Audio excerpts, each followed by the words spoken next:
Hi guys, I wanted to make a little video to share with you something I've been thinking about and working on as your teacher and also as a fellow learner. So I was in a professional development last week, which is like a class to become a better teacher.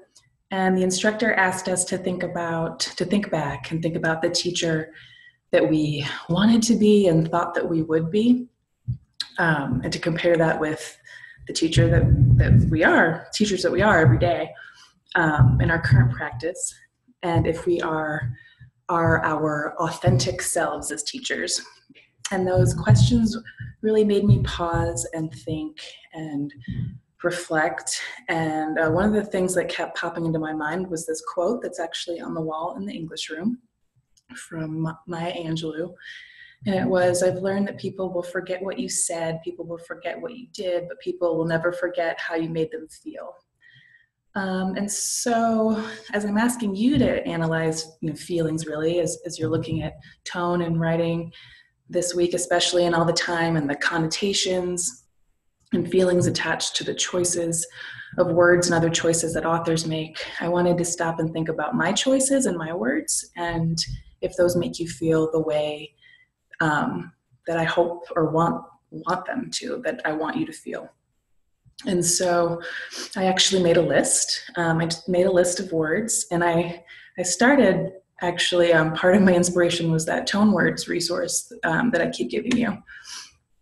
But then I added my own words too, and really thought through this, that these are some of the feelings that I hope that you get through my class and that you leave this class with.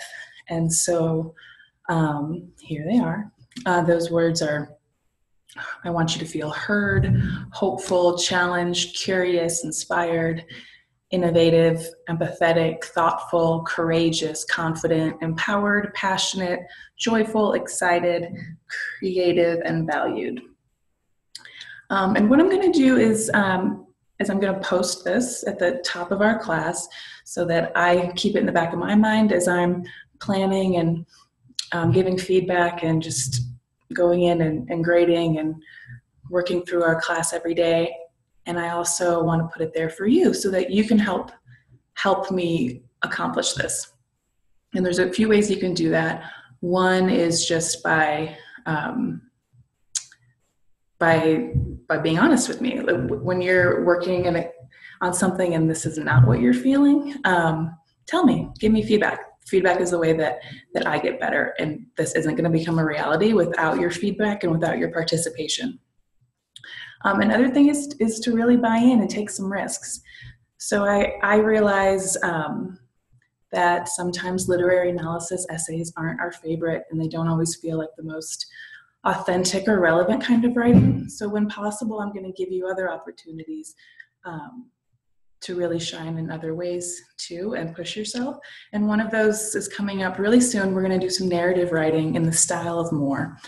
And this is really where my passion and my authentic self lies.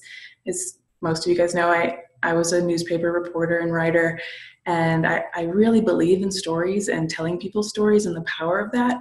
And every day I hear stories from you guys about things that you're doing for family and friends and things that you're overcoming or doing out in the world. And the reporter in me is just screaming, like, that's a story, that's a good story.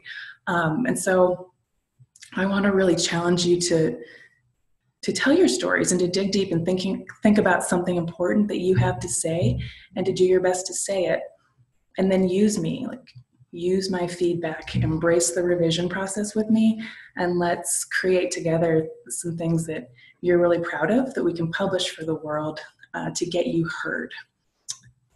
And so those are a couple ways. Another way coming up that we could make these feelings a reality is the newspaper. There's going to be a meeting this week at Connection Day, and that'll be ongoing if you watch this video late. But we're going to start up a newspaper at Denver Online, and this is a really, really powerful way that you could get your voice out there and write about something that you care about. And so if you're at all interested, I would hope that you come to the meeting and check it out.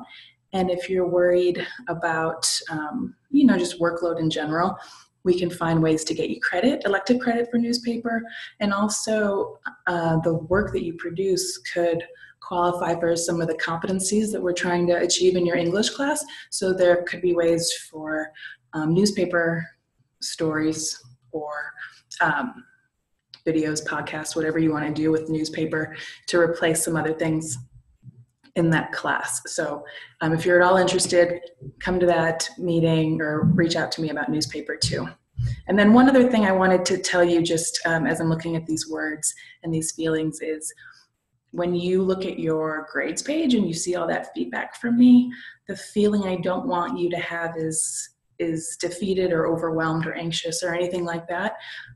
That feedback is there because I care about your words and I really believe in feedback. That's why I want your feedback. So that's how we get better. And I believe in revision and that it's never done. And so please know that these are the feelings behind that feedback, and it's not there to stress you out. All right, but that's enough for me. I was trying to keep this short. Please just think about these words and how you can challenge me as you also challenge yourselves. See you later.